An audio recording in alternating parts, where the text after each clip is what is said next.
have you ever stopped to think that maybe the smartest looking phone in the world isn't actually all that smart? Well, today we're digging into a pretty provocative article that makes that exact claim about the iPhone.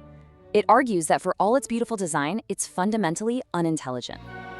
Wow, okay, so the author isn't pulling any punches, are they? Right out of the gate, they call the iPhone a fossil. Now that's a wild thing to call a modern piece of tech, so what on earth do they mean by that? Okay, here's what they're getting at. They're not talking about the hardware, not at all. The argument is that while the iPhone looks super modern, its brain, the software and the AI, is basically stuck in the past, especially when you compare it to what else is out there. To put an even finer point on it, they say this. Ouch. So in their view, the iPhone's success isn't really about smarts. It's about genius-level marketing for what they consider a pretty basic device. They're saying it's not even a true smartphone. So where does the author even begin to build this case? Well, it starts with the little voices that live inside our phones, the virtual assistants. The author wants us to really think about this. Forget setting a timer or asking about the weather. What can your assistant actually do for you? What are the truly helpful, proactive things it does that make your life genuinely easier? And here is the author's side-by-side breakdown. They paint Siri as, well, pretty limited. Great for basic stuff, but ask it to do something complex like filter a spam call, and you're probably gonna get that classic, "I'm sorry, I can't do that." On the other hand, they point to Google Assistant screening unknown calls, summarizing articles for you, even searching for whatever you circle on your screen. They see a massive gap in useful intelligence here. This huge contrast leads the author to a really powerful conclusion about their Pixel phone. They don't just see it as a phone, no, they call it a brains factory. I mean, that's a pretty stark difference, right? A device that's constantly thinking and working for you. Next up, the author moves from what we can hear to what we can see, focusing on how AI changes the photos we take every day. The argument here really comes down to one word: control. The author claims the iPhone just gives you these superficial tools, basic filters and some light retouching, but then they point to Android's magic editor, which they say is a whole different ballgame. We're talking about the power to literally move, resize, or even completely erase objects from a photo after you've already taken it. In fact, the author argues that Apple's photo processing actually takes control away from you.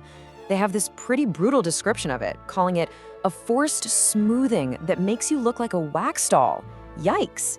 So instead of a creative tool, they see it as something that just forces this weird artificial look on your pictures. Now, this all might sound like a bunch of tech nerd debate, right? But the author uses a personal story to show how these differences can have some very real and very serious consequences. Here's the setup: a really important doctor's appointment that needs to be confirmed over the phone. Simple, but you absolutely cannot miss that call.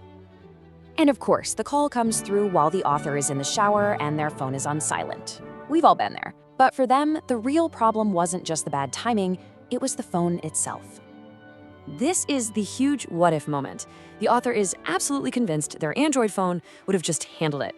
The AI would have answered, transcribed the call in real time, and alerted them that it was urgent, all while they were still in the shower. But, they argue, because they had an iPhone, none of that could happen. All they got was a missed call notification an hour later, which led to a mad scramble to save an appointment that was pretty critical for their health. And this is how the author really drives the point home. For them, the iPhone's missing features aren't just a small inconvenience. They're a genuine liability that can lead to what they call a social or health failure. That's pretty heavy. So, after laying out all this evidence, from the assistants to the photos to that personal story, the author's ready to deliver their final verdict. And here it is, the author's final takedown. They argue that all the marketing, all the beautiful design, it just can't hide what they see as a totally outdated core. It's, as they say, the past in polished aluminum. So what's the alternative then? Well, according to the author, they make the case for Android, saying it offers what the iPhone doesn't: a phone that actually works for you, with a proactive assistant and creative tools that actually feel modern. And this is the question the author leaves us all with. And it kind of reframes the whole iOS versus Android debate. It forces you to ask yourself, what are you really paying for when you choose that phone you carry around every single day? Is it the brand, or is it the intelligence?